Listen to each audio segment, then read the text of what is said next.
Hello students, welcome again RKGC net classes.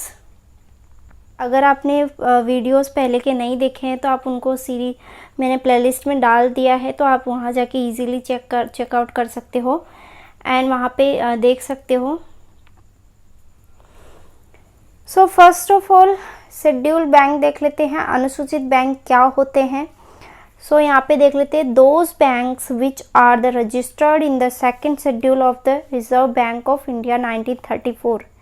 सो यहाँ पे क्या है कि जो आपका अनुसूचित बैंक होते हैं वो कौन सी कैटेगरी में आते हैं? यहाँ पे इनको कौन से बैंक आते हैं यहाँ पे? जो रिजर्व बैंक की दूसरी अनुसूची में सम्मिलित होती है, जिनकी कंडीशन होती है। कंडीशन क्या होती है वो देख लेते हैं।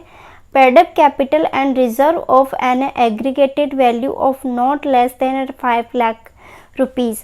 इट मीन्स दैट कि अगर आप एक बैंक खोलना चाहते हो और आप शेड्यूल बैंक में मतलब जाना चाहते हो, तो आपको क्या करना पड़ेगा? एक कंडीशन है, तो उसको फुलफिल करना पड़ेगा। तो वो क्या है? आपकी जो कैपिटल होती है, मतलब यहाँ पे जो कैपिटल है, paid up capital and reserve, तो वो क्या कम नहीं होनी चाहिए। किससे? 5 लाख रुपए से कम नहीं होनी चाहिए।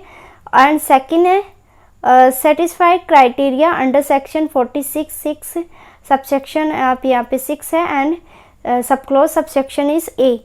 सो दैट यहाँ पे क्या है कि जो आपकी 5 लाख रुपीज़ है तो इससे कम नहीं होना चाहिए।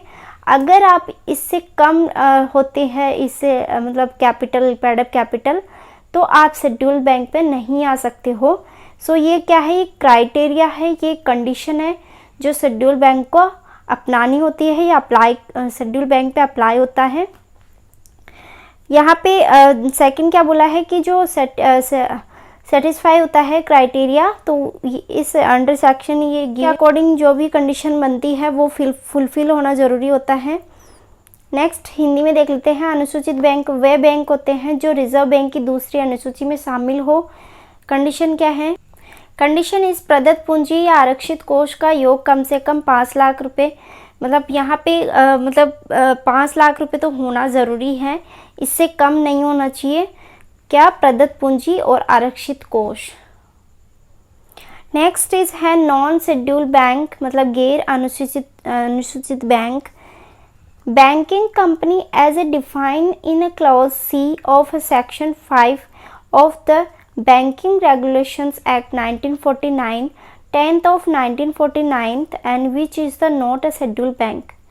It means कि यहाँ पे जो एक बैंकिंग कंपनी होती है, तो जो ये विनिमय अधिनियम, मतलब यहाँ पे जो बैंकिंग का रेगुलेशन होता है, तो 1949 के अकॉर्डिंग यहाँ पे जो सेक्शन है कौन सा? 10, तो 10 की धारा 5 में यहाँ पे कहा गया है कि अगर कोई कंपनी या बैंक आता है तो वो क्या है कि नॉन शेड्यूल बैंक माना जाएगा। इसकी कंडीशन क्या बनती है वो देख लेते हैं। कंडीशन है यहाँ पे, bank with reserve capital of less than 5 lakh. वहाँ पे जस्ट अपोजिट कर दो। यहाँ पे क्या है कि नॉन शेड्यूल में कौन से बैंक्स आते हैं? जो जिनकी बैंक्स विद रिजर्व कितना होता है? लेस देन 5 लाख रुपीज़, तो वो नॉन शेड्यूल बैंक्स में इंक्लूड होता है। और यहाँ पर क्या कंडीशन बनती है? No receive benefits. यहाँ पे जो आरबीआई होता है आपका, फ्रॉम आरबीआई, जो आरबीआई होता है, तो यहाँ पे क्या करता है? आरबीआई इसको नो बेनिफिट, यहाँ पे कोई भी बेनिफिट नहीं देता है। अगर कुछ बेनिफिट हो बैंक्स के लिए तो वह यहाँ पे नॉन शेड्यूल बैंक्स को नहीं दिया जाता है बेनिफिट। किसके द्वारा? आरबीआई के द्वारा। सो हिंदी में देख लेते हैं मीनिंग। एक बैंकिंग कंपनी जो बैंकिंग विनिमय अधिनियम 1949 की 10 की धारा 5 के खंड ग में परिभाषित है, जो अनुसूचित बैंक नहीं है।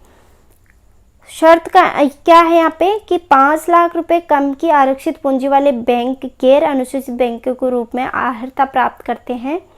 अभी मैंने जस्ट बताया आपको कि जो 5 लाख रुपीज़ होते हैं उससे कम जो अमाउंट होता है तो वो यहाँ पे नॉन शेड्यूल बैंक्स में इंक्लूड किया जाता है। सो आरबीआई से कोई भी यहाँ पे लाभ नहीं मिलता है। इन बैंक्स को आरबीआई के द्वारा कोई भी बेनिफिट यहाँ पे नहीं मिलता है।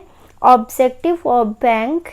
तो यहाँ पे ऑब्जेक्टिव में देख लेते हैं, 2 टाइप्स के ऑब्जेक्टिव्स यहाँ पे कह सकते हैं बैंक के। सो फर्स्ट है बिजनेस ऑब्जेक्टिव, मतलब यहाँ पे बिजनेस पर्पस में क्या क्या आता है। And second is social objective.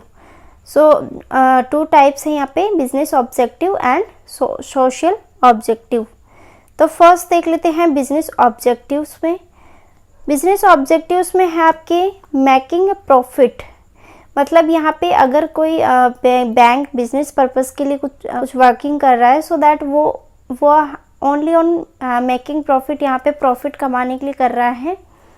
Second is a providing service, वो क्या करता है, उस जो बिजनेस कर रहा है तो उसके अंदर सर्विस प्रोवाइड करवाता है।